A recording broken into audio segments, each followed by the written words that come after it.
Happy Friday, everyone, and welcome to the Rotary Club of Fort Worth.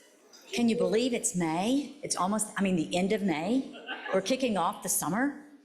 Yes, I can't either. Please help me welcome to the stage for our invocation, Chris Daniels, Deputy Chief, City of Fort Worth Police, who will be followed by Wesley Gentle, President and Executive Director, Arts Fort Worth, playing our national anthem.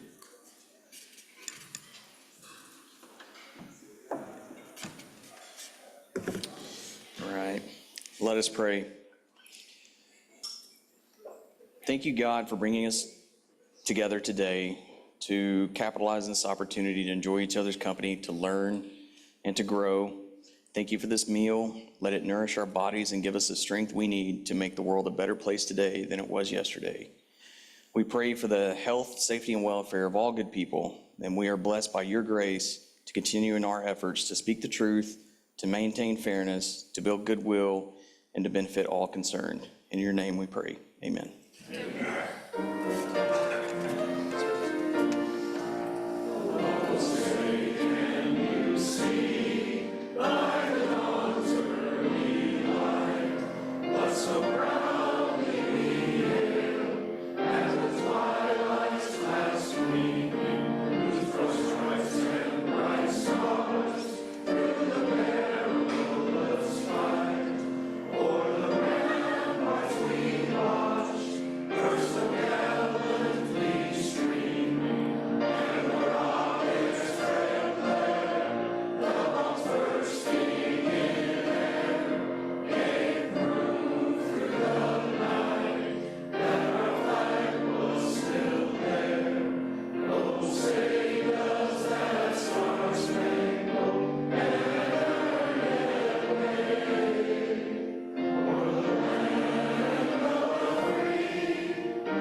Thank you, Chris and Wesley. Now to introduce our guests and visitors, Russell Jacobson, Financial Planning Advisor, Astoria Strategic Wealth.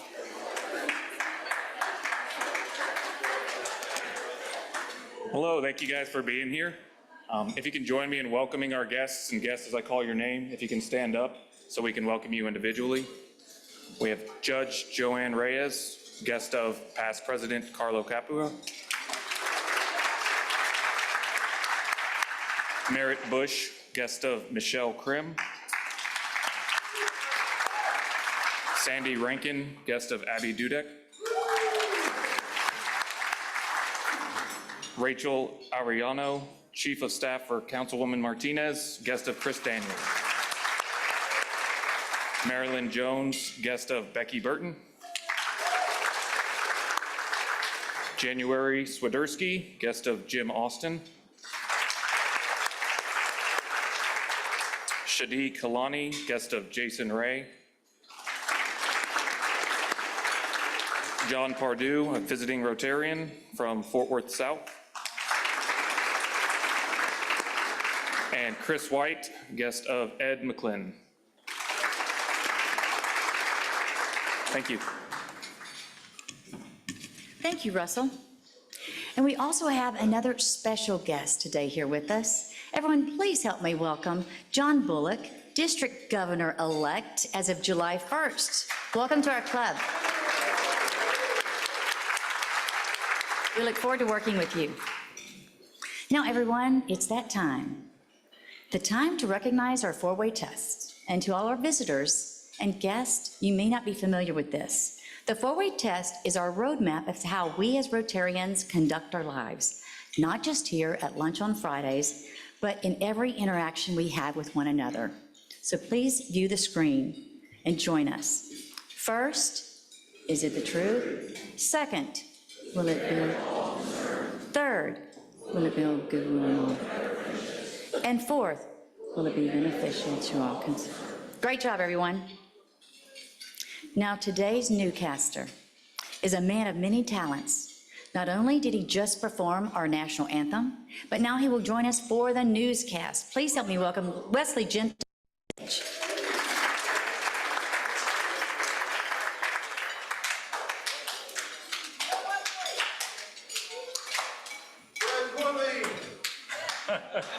I just received a request.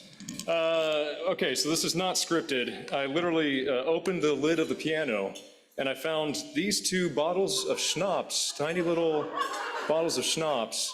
So if the playing was a little sloppy, it wasn't me, it was the piano, it was tipsy. But back to the script, back to our regularly scheduled program. Yes, thank you. I feel about as welcome as, well, I gotta get my script, I don't know what. I feel about as welcomed as a free checked bag on Southwest Airlines. Thank you.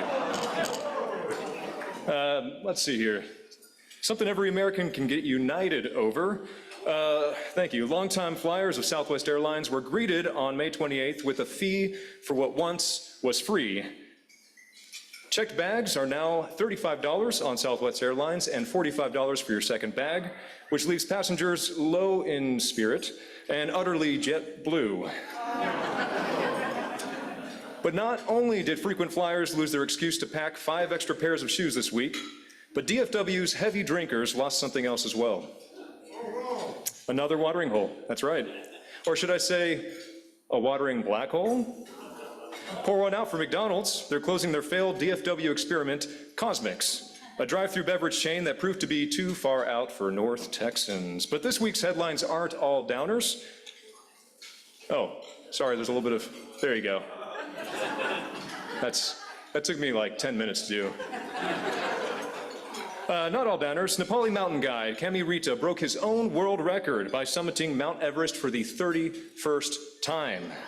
That's incredible. Now, friends, this is usually the part of the newscast I think many of you who've been a part of the club for a while know. I start to break out into a clever song. For example, climb just one mountain 31 times. It's pretty good. However, thank you. Or, you know, something else equally heart, tongue, and cheek. Unfortunately, with all the cuts in federal funding for the arts, with all the steady drain of funding for arts education, with the state of things in our industry, my team of writers actually have all jumped ship.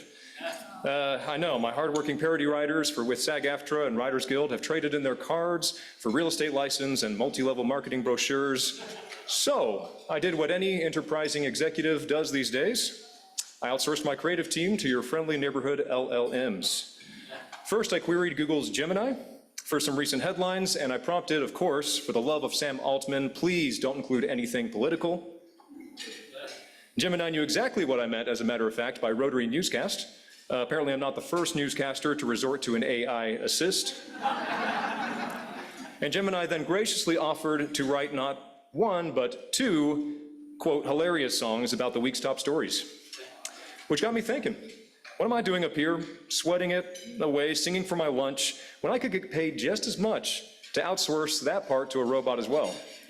So, the infamous Suno AI was more than happy to oblige, and it was just a matter of generating a few images, a few captions. It took about 5 minutes, it killed 1/5 of a rainforest. And without further ado, I'll be happy to present, for your listening pleasure, for the first time, the world premiere of the weekly whirlwind wonder song. Any minute now. It's doing some heavy calculation. Oh, the news is strange, it's wild and new. The headlines spin for me and you. From cranky critters to garden shocks, the world's a stage for funny folks. So let's all chuckle, let out a sigh at the weekly wonders rolling by. Up in Norway by a fjord so blue, a gardener woke, what's this? Am I askew? No prize-winning rose, no gnome so neat, but a 40,000-ton cargo fleet. A giant container ship right in his yard. The captain shrugged, said, parking's hard. Insurance claims are piling high. Lost my petunias. The gardener did cry. Oh, the news is strange, it's wild and new. The headlines spin for me and you. From cranky critters to garden shocks, the world's a stage for funny folks. So let's all chuckle, let out a sigh at the weekly wonders rolling by. In Panama's jungle, the researchers stare. Young capuchin monkeys with mischief to spare. They're kidnapping babies, a different kind. Little howler monkeys, a peculiar find. Not for ransom, not for a feud. The scientists guess they're just in a mood. We're awfully bored, the capuchin's cheap, while baffled parents can only weep. So that's the news, a crazy batch. Until next week, hope you found your laugh. Keep reading, folks, through thick and thin, and let the Rotary newscast begin. I'm a flourish.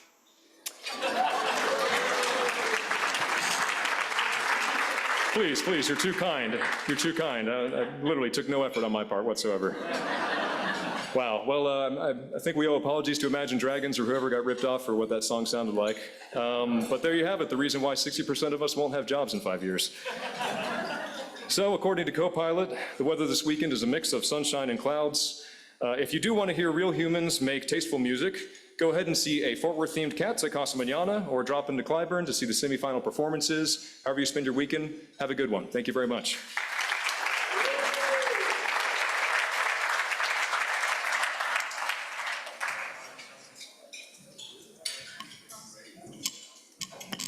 Thank you. Don't really know what to say after that, but thank you. It's always interesting what we do as newscasts. We have a few announcements, everyone. Our first announcement is a special gift that will be shared by Dr. Joe Michaels, Executive Managing Director, Solomon Bruce Consulting.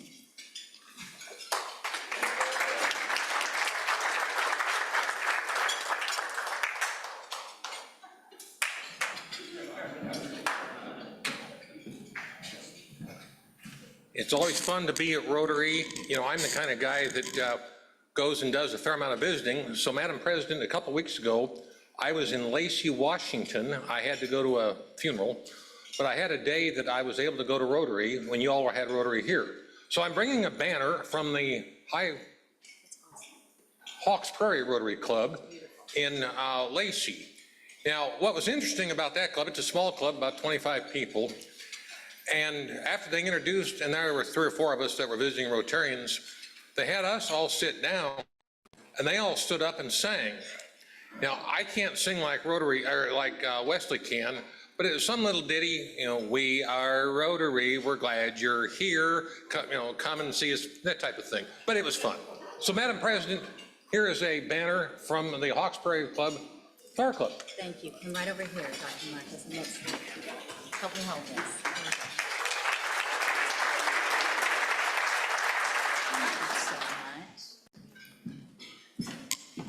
Thank you so much, Dr. Michaels. We appreciate all you do for our club.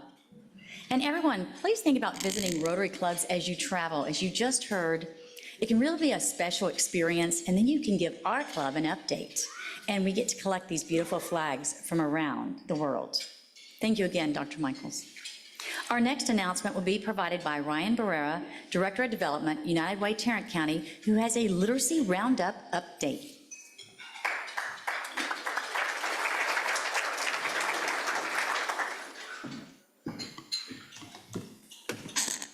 Thank you, Madam President.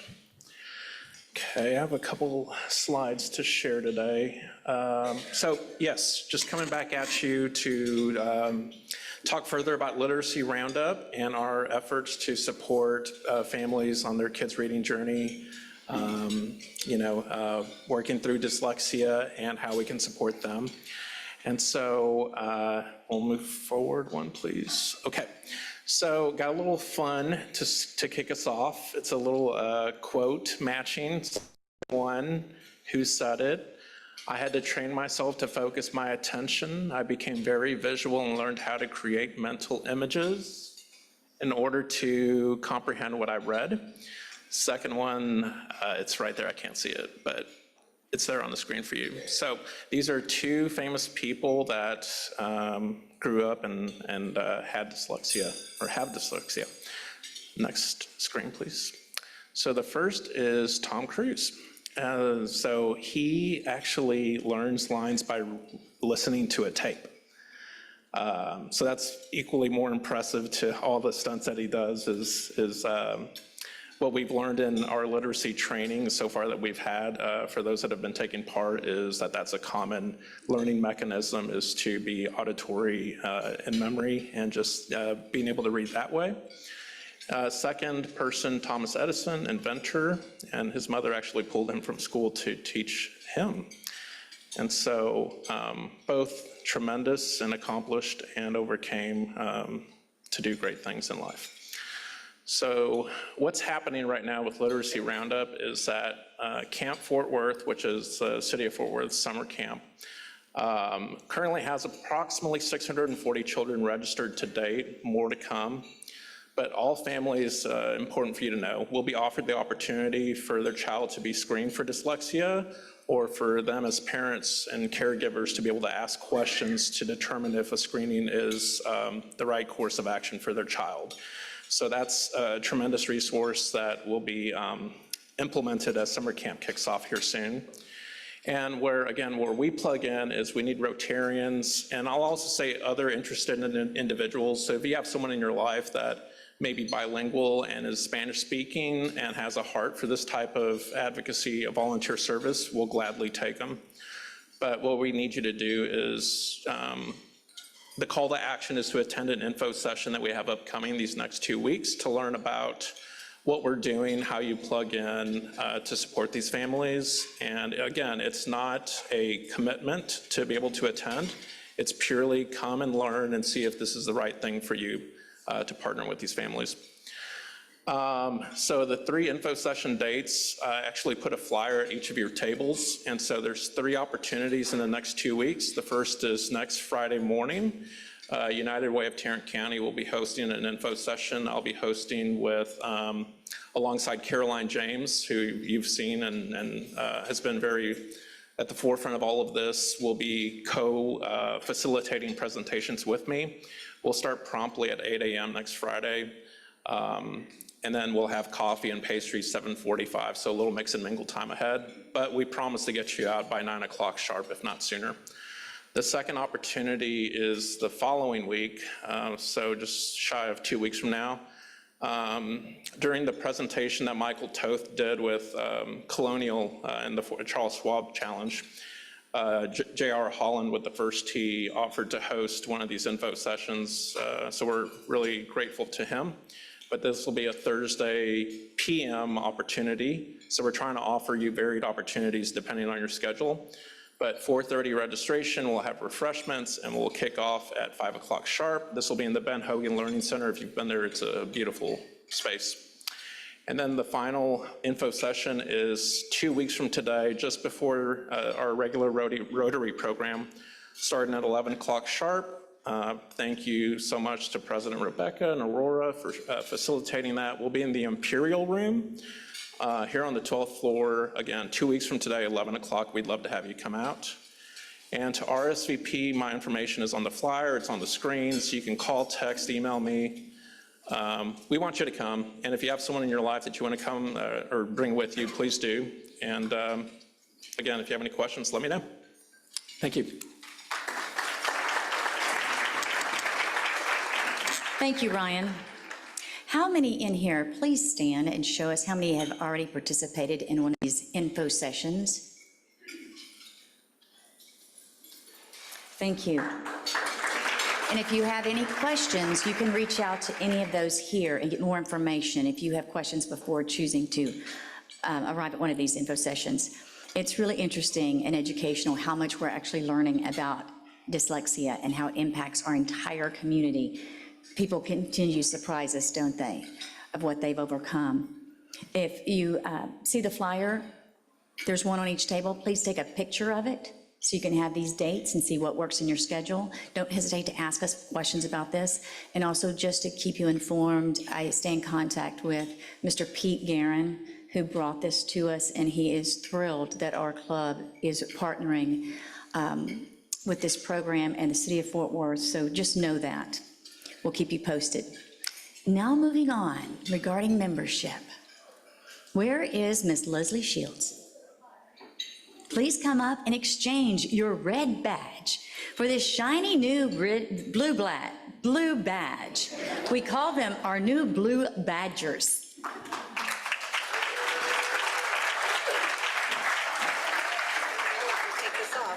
Very good. Come right over here.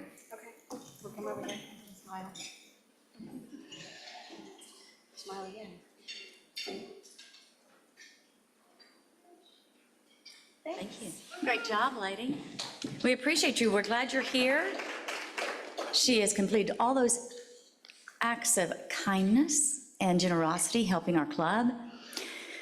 And now continuing on with these special recognitions, we have someone we want to recognize who has served on the Rotary Board of Directors for the last 3 years.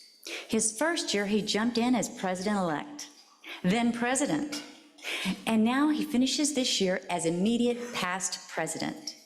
It is our tradition of our club to present the immediate past president with a Paul Harris Fellow recognition. I believe every past president can testify to the fact that it is a tough job. Thank you for everything you have done and continue to do for our club. Immediate past president, Kirk Driver, you did an awesome job. Please come up here.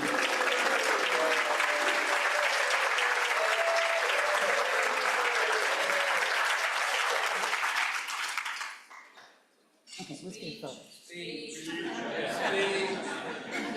I do. I'm trying to get it open.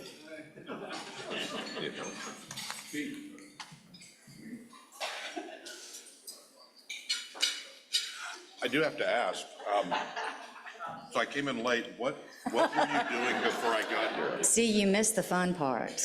You missed the fun part. Just a line piece. That's right. Thank you. Let's look over here. All right. Miss Abby, Ms. Abby. sorry. It's official now. It's official now.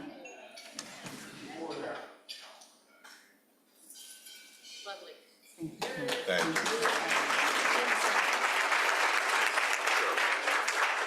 Thank you very much, all of you in the club. Being the president has truly been, and the president-elect, and then ultimately the immediate past president has truly been the blessing of a lifetime. Everything goes to you guys and gals out here. Y'all are the ones that make it happen, and I really appreciate you. And I am going to give a shout out to the Paul Harris, if you don't mind. The Paul Harris Award, for those of you who don't know, you contribute $1,000, get 1,000 points, and Rotary International sends you a Paul Harris Award. We do have occasionally the district will run a special where they will do a point match. So this is actually a really big honor for me. So thank you very much.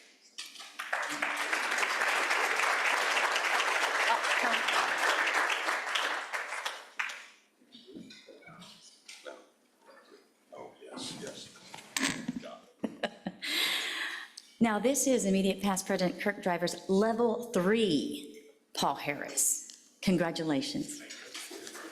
Now, everyone, please help me welcome our chairperson of the day, past President and District Area Governor Sean Snell, Program Director Executive with Texas Health Resources, to introduce our special program of the day. Sean, take it away.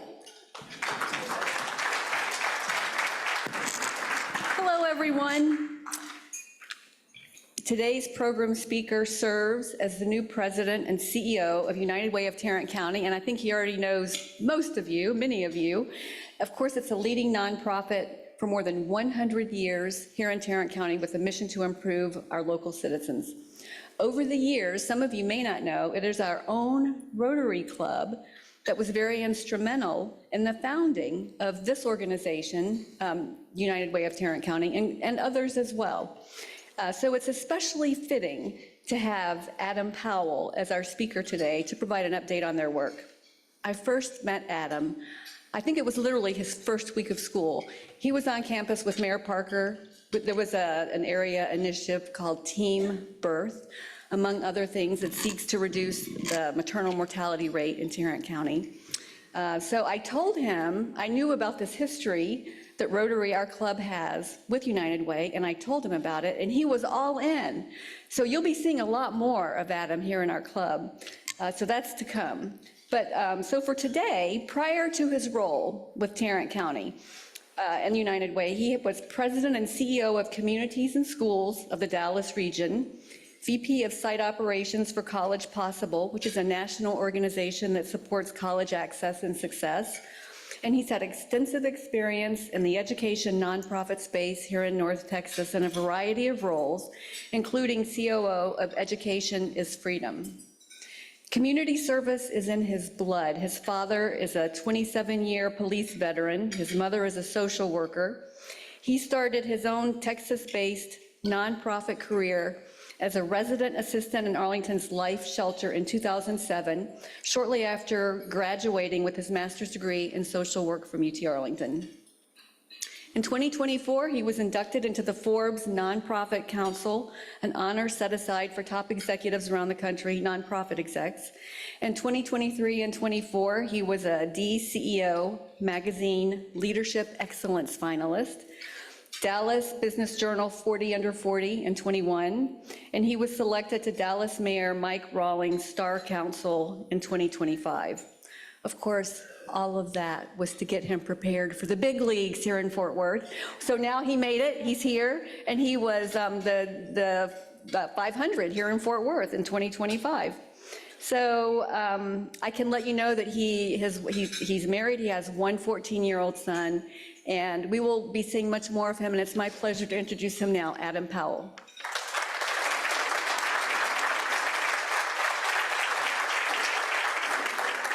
All right, good afternoon. So I had an entrance, and I was going to do a bunch of stuff, but I feel like first. So I am from Montgomery, Alabama. I say that for two very specific reasons. One, to make it unequivocally clear that although my resume has a lot of Dallas on it, that is not my home. I am originally from Montgomery, Alabama. And the second reason I say that is my father, as she mentioned, was a state trooper for 27 years. My mother was a social worker for nearly 30. And that's important because one of the things that was embedded in me from the time I was born, literally, was this idea of commitment to service. So as we think about the work, and I'll go through some slides here, and you think about the work that United Way of Tarrant County is leading, I look at all this through the lens of service. How do we become servants to this community? How do we help really solve these big, complex, nuanced challenges that we all have in front of us? So wanted to make those two things unequivocally clear. And then the second thing you should know is, and Ryan and team will learn this over the next few months, is I am really, really into data. I am one of those people, all right? And I had a presentation that was about 15 slides worth of data and content, and my chief marketing officer said, I don't think you want to do that. And my response was like, why not? This is data, this is good stuff, this is what people want. So we altered it. There's some data here in the beginning, but I won't inundate you with it. So this is also important because I think it lends itself to understanding the lens of the work that we're leading, right? Or the lens that we see this work and the backdrop that we're kind of working against. You know, you've heard this if you follow this stuff at all. About 40% of Fort Worth ISD third graders are reading below grade level. You may ask, why is that important? One of the interesting things, and I've spent the vast majority of my career working in kind of nonprofit education, one of the things that you'll learn is that third grade literacy is highly, highly predictive of so many outcomes, right? Both academic and non-academic, right? So when you think about high school graduation rates, college enrollment, all those things are really, really tied, correlated really closely to third grade literacy, but also to non-academic outcomes, right? So when you think about incarceration rates, right? There are states that use this as a benchmark for understanding the number of inmates they anticipate having over the next 10, 15, 20 years. So it just gives you a snapshot of just how powerful that particular data point is. We also have families that are just falling short, living paycheck to paycheck, right? That's about a third of the families all across the county. So if you just think about this, that means a third of the people that are living in a city that I have fallen in love with, right, are one missed day of work, one childhood illness, one traffic accident from not being able to meet their basic needs. That is again, the backdrop against the work that we're leading. About 1 in 4 veterans can't meet their basic daily needs. Think about that for a second, right? People that have in some cases, made extreme sacrifices to serve this country, to serve all of us that are in this room. I'm sure there are some veterans in this room, and a quarter of them come back and don't have enough right now to meet their basic needs. And this was referenced earlier, right? Maternal mortality rates, one of the highest in the state, right? One of the best cities in this state, and we've got one of the highest maternal mortality rates, right? And if you look at it for Black women, it's about 2.5 times higher for African-American women. Now, for 1 second, I'm gonna take my data hat off and set it to the side and think about this qualitatively.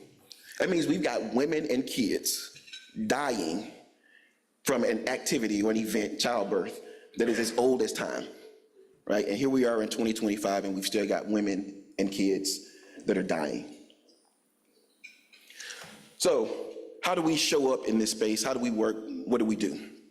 We've got 4 pillars of which we work. So one is education and youth opportunity. And I'm going to go through each of these and talk about them a little bit more in detail here in a few minutes. But financial security is another one. You know, I think one of the most interesting things between those two, education and financial security, is one of the things that I heard really, really early when I got into education, and it's a quote that most of you have probably heard, is this notion, this idea that education is the great equalizer.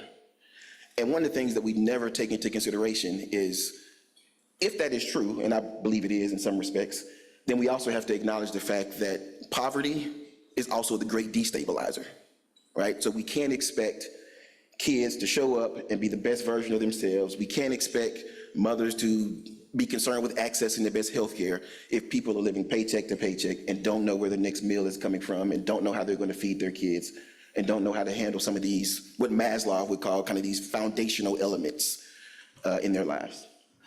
Healthy communities, right? I talked about maternal health, and I'll get a little bit more into that in a second here. But the idea that we want this to be a healthy community. We want to serve and make sure that folks have access to health care, that folks, that women are not dying from childbirth, right? And the list of those things goes on and on. And then community resiliency is kind of our fourth bucket area. And it's kind of a catch-all, because one of the things that I love about United Way, and I was incredibly excited when I got this opportunity, is, you know, although we have our pillars, you know, we have education, we have financial empowerment, we have community health, there are always things that arise in any community that are unpredictable, right? When COVID hits, somebody has to be there to be responsive to the new community needs that emerge out of COVID or out of federal government spending cuts. Whatever the next challenge is, we want to be an organization that stands up and stands in the gap and supports people, supports organizations, institutions during those times. So promoting literacy, and I'm gonna put a pin in this one for a second and just say one of the things that we have done historically is the Dolly Parton Imagination Library, where we are distributing books to students, promoting literacy, encouraging reading. I'm gonna do a little bit of foreshadowing here, so hopefully this will keep you interested. Is over the next 6 months, we'll also be rolling out some additional programming in partnership with school districts that I think will be hopefully transformational over the next couple of months and years in terms of how we show up in this education space. I mentioned, you know, third grade literacy, but there's a lot more to it than that. We're thinking about how students, math education, we're thinking about STEM, all these things, workforce development, right, which could be kind of subsumed under this education category. So these are all spaces that we as an organization want to show up and have been showing up for years, and we'll continue to do that, but I'm really excited about some of the things that are on the horizon as well. Financial security, providing tools for independence. You know, one of our core programs is VITA, which is Volunteer Income Tax Assistance Program. So every year from mid-January all the way until tax day, April 15th, we provide free tax advice and file tax returns for residents all across the county. And the only qualifying indicator is that you have to be below a certain income level, which is, I think, $65,000. And you can see on the slide the amount of money that has been pumped into this economy due to the work that we're doing. And one of the things that I think we understate sometimes is, you know, I don't do my own taxes. Like, it's too confusing. I'm just not smart enough to do it. So I go places that oftentimes have to pay $300, $400, $500, right, to do that. And again, I just told you a few slides ago that we're dealing with families sometimes that are living paycheck to paycheck. So what, $400, $500, $600, whatever the number is to do your taxes might feel minuscule in a lot of cases. For so many of our families, it means I can feed my kids tonight and not have to worry about, where the next meal is coming from. Or I can pay, a portion of the rent and not have to worry about that at least for another 30 days, right? So, I always point that out and just kind of want to maximize the significance of that work that we've led for years. This is also another space where a little bit of more foreshadowing here. This is kind of if you watch TV, it's kind of the cliffhanger for you, so you'll come back. But we've also got some additional programming that we'll be rolling out in the financial security space as well. And it's really about, again, this lens of looking at the work through how do we create an ecosystem, right, that supports families and really helps to move families out of poverty. Right? We have this thing it's called ALICE, which is asset limited, income constrained, but employed. Right? And these are families that go to work every day. They do all the things that I think we would ask them to do, go to work, maintain a job, 40 hours a week, and just don't generate enough revenue to keep up with the rising housing prices, right? Or the rising cost of food and all the other variables and basic needs that families have. So we'll be rolling out some pretty exciting programming here over the next couple of months in this space too. And so stay tuned and come back. And then community resiliency, I talked about, we do a ton of work supporting veterans. Again, I mentioned earlier how I think it's just an absolute dereliction of duty the way this country has historically taken care of those that have gone and served. And that is another space that we have seen that we really have stepped up and said, if we want to be the best version of this county that we can be, part of that is how do we take care of those that have gone and served us, right? So we are doing a ton of programming, providing veterans with housing support, food support, whatever they need. They are able to come to United Way of Tarrant County, and we're able to support them in that way. Ancillarily to that as well, we currently serve as the area agency on aging. So a ton of work across the county as well with elderly individuals. Again, food support, meal support, whatever that looks like.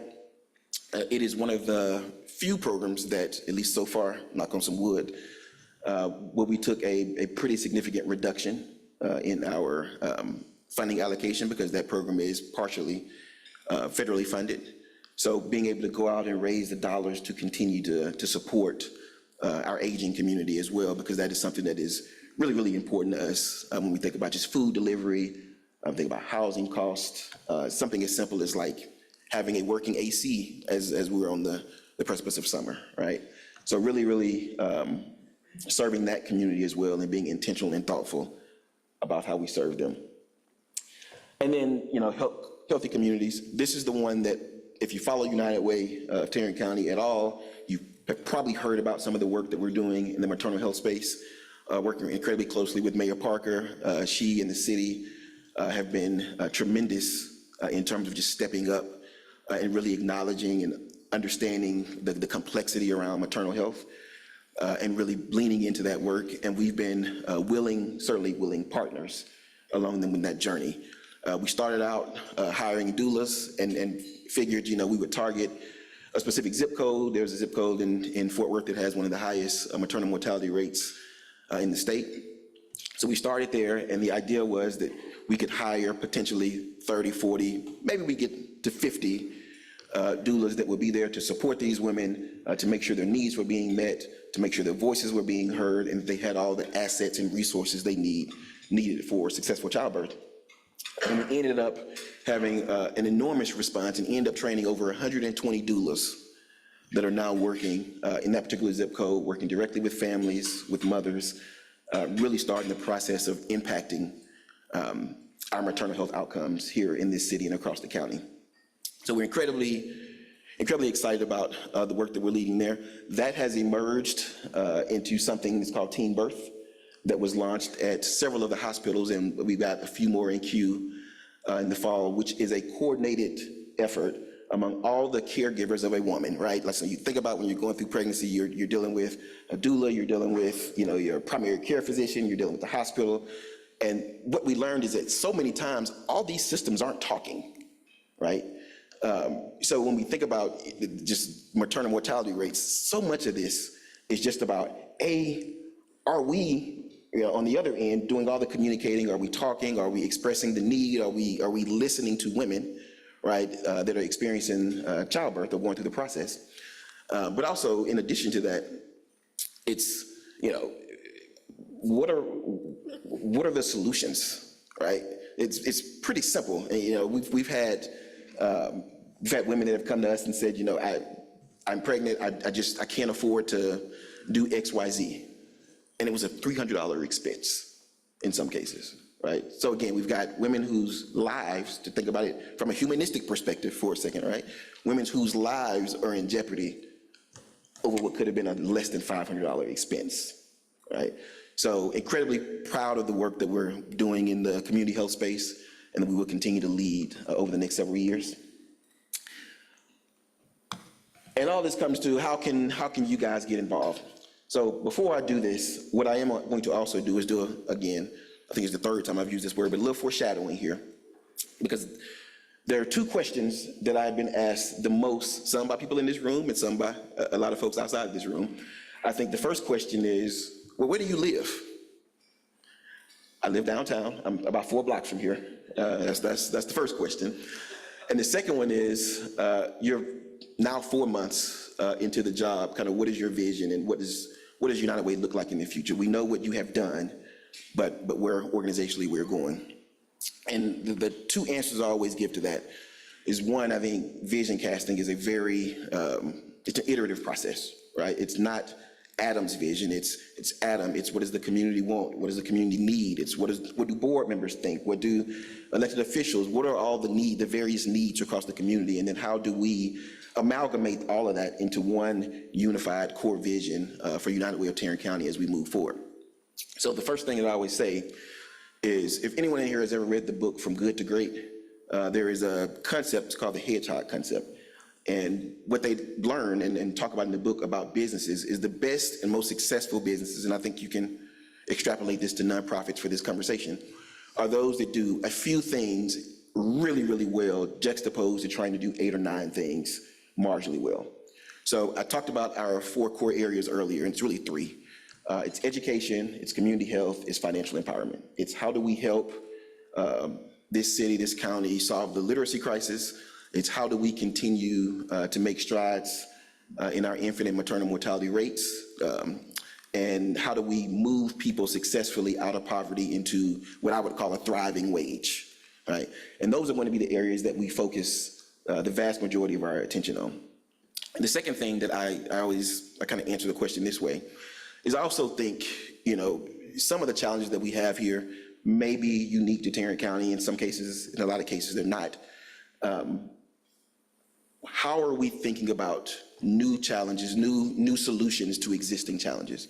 Like, how do we innovate in spaces where we need to solve very, very complex problems? How do we create systems? How do we engage people in scalable change, right?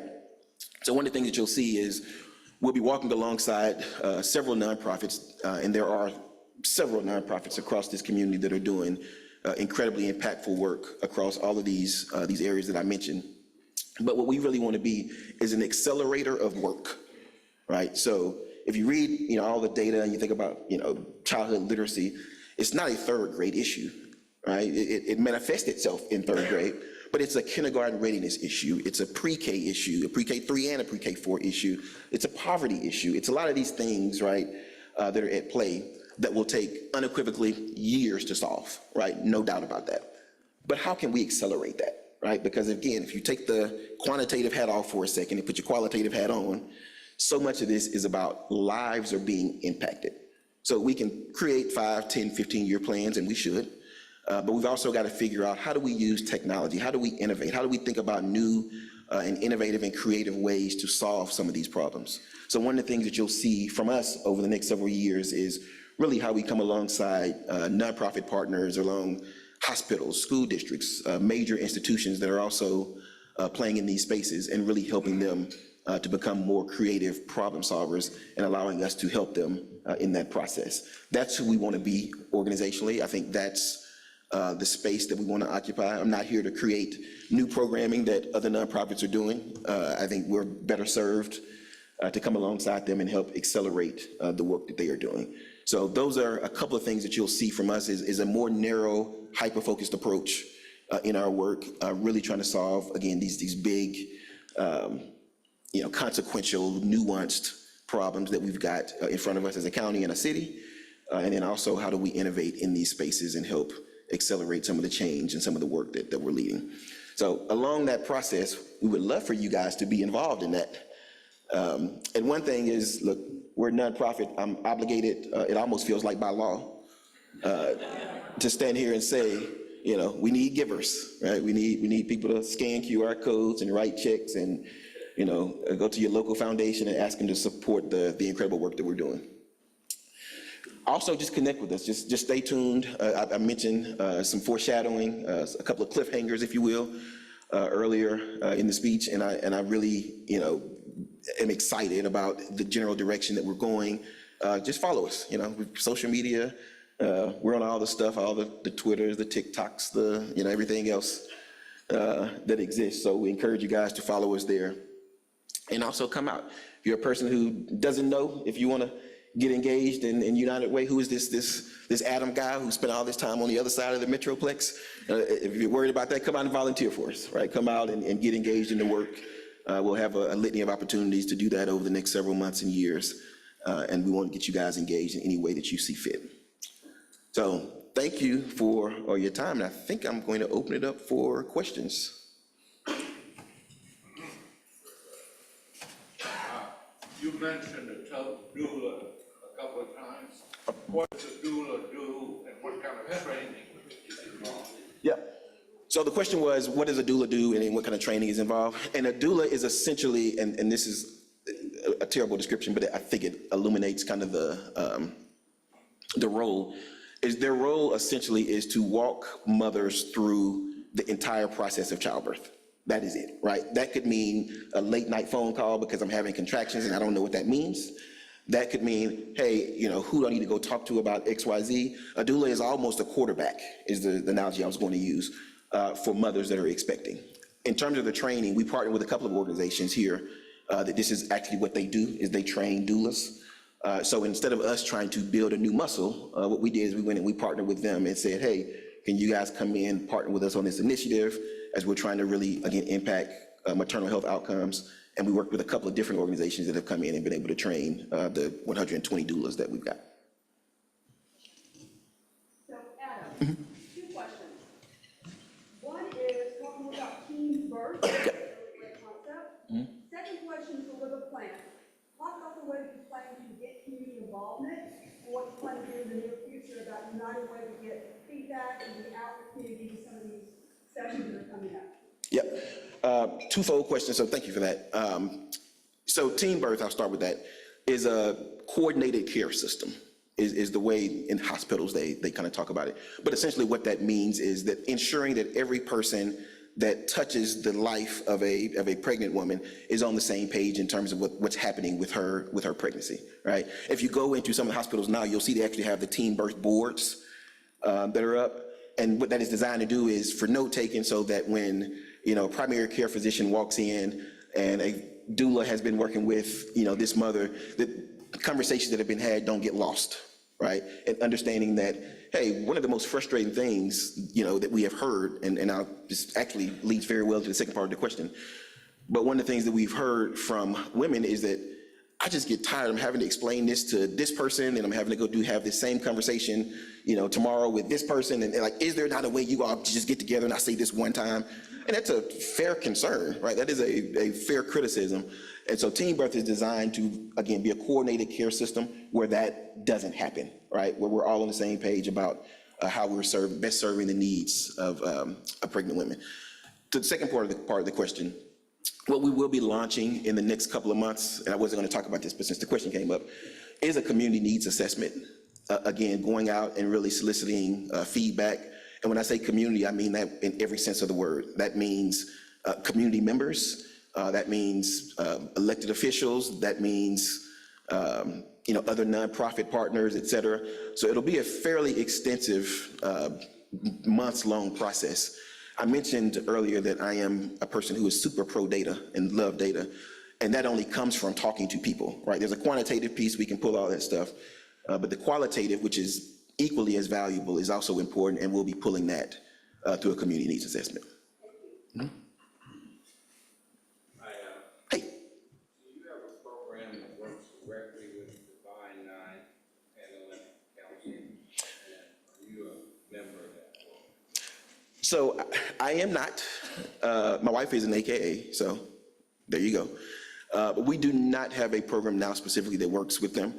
And this is funny, one of the conversations that we were literally just having the other day is I mentioned the opportunity for people to come out and volunteer. And that is part of, obviously what a lot of the Divine Nine organizations do. So we certainly want to get them out as well and start to engage them in the work that we're doing. And I think that's something that we'll be able to bring to fruition over the next couple of months. Divine Nine are the 9 African-American fraternities and sororities. So AKAs, I don't want to call them because I'm going to forget one. And then it'll be one person in here who's like a member of that group. So I won't go through all of them, but I'll just tell you my wife's an AKA. So.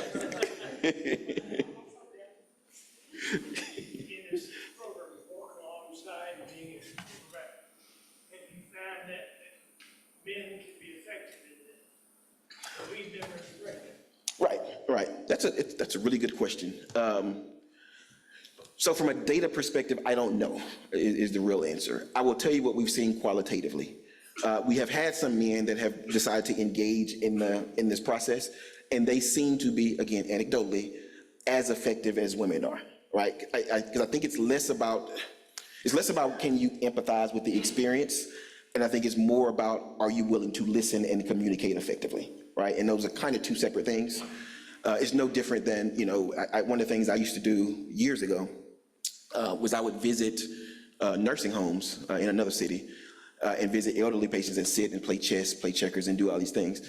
And most of these are people that were, in some cases, terminally ill. And I can't empathize with that. I was not at the time. But that's not what they needed. They needed me to come in and just be there, to listen to them, play with them, entertain them. And you can do that without necessarily truly being able to empathize with the experience. So anecdotally, what we've seen is that men have done that as effectively as women have. But that is, again, not something that I can't quote you the numbers on that, to be fair. In 2024, we saw the 1 Second Collaborative. In part of 2025, is there another, the 1 Second Collaborative combating gun violence in Tarrant County? Yep. Is there another major program coming forward from United Way of Tarrant County that's going to be similar? Right, that's a good question. So we are trying to, as much as we can, sustain the 1 Second Collaborative. So, you heard him mention that it was a gun violence prevention program. That was primarily funded through ARPA dollars. ARPA dollars, American Rescue Act, that came down after COVID. Those dollars are expiring today, actually, or tomorrow, May 31st. So the funding in that is running out. We are actively trying to raise money for that. So no, there is not a new program that we are imagining right now to replace that, but we are trying to, as much as we can, sustain the 1 Second Collaborative.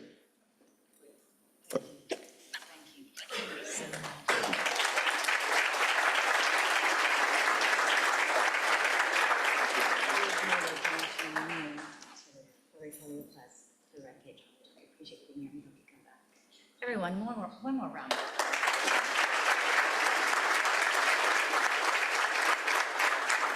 Okay, I know there's many more questions, and Adam, if you have time afterwards to stay for a little bit, I think that'd be wonderful. Thank you. I hate interrupting when we have such good engagement and discussion, but I also get reminded by other people, we got to close up. So thank you for joining us. We've made a contribution in your name to the Rotary Polio Plus Foundation. And also, I made several notes. I didn't give myself enough space as you were speaking, so I need some help. Thank you for sharing all the data. I think the data is telling, and I think the data really draws us in. We're hearing again about third grade literacy, which our club is trying to help impact. 1/3 of our population is one crisis away from not being able to pay for their basic needs, including our veterans. It's shocking and it's disappointing in such a rich community, and I know a lot of you can agree. As a former labor and delivery room nurse, I want to thank you for highlighting the concerns with our maternal mortality rates. And 120 doulas, that is awesome. That is amazing. I've been working with that program for a while now. And there were also several legislative bills regarding doulas this past session. So I think the attention it's getting is helpful, and we need to keep bringing that forward. And we look forward to you coming back and giving us an update. We're so glad you're here. Fort Worth, we're really blessed to have you. Thank you so much. We hope you come back soon. And I want to thank, now I can read my script because it's not my handwriting. Thank you to all of our volunteers. Please stand up. You know we couldn't have this meeting without you. Greeters, Jared Cobb, last meeting notes, Karen Derrick, member registration, Cindy Tonages, guest registration, Leslie Shields, our IT team, Kevin Chikotsky, Tom Law, Garrett Hadley. Thank you, everyone. Also, Drew Carlton, didn't mean to miss you. Appreciate you. You should have all, a few more announcements. You should have all received an email about our survey. Please go online, complete it. It's all of 3 minutes. We value your input, and it's much appreciated. And of course, we're a membership organization. Dues are due. You can take care of that today with Aurora in the back, where you can scan the QR code. And Board of Directors, don't forget about our awesome happy hour today. Our directors meeting begins at 1:15 p.m. Following this meeting in the Rotary office, Suite 305. See you there. And everyone you don't want to miss next week, we will hear from Carrie Crow of Melt Ice Cream, a sweet success story. Everyone have a great weekend. We are adjourned.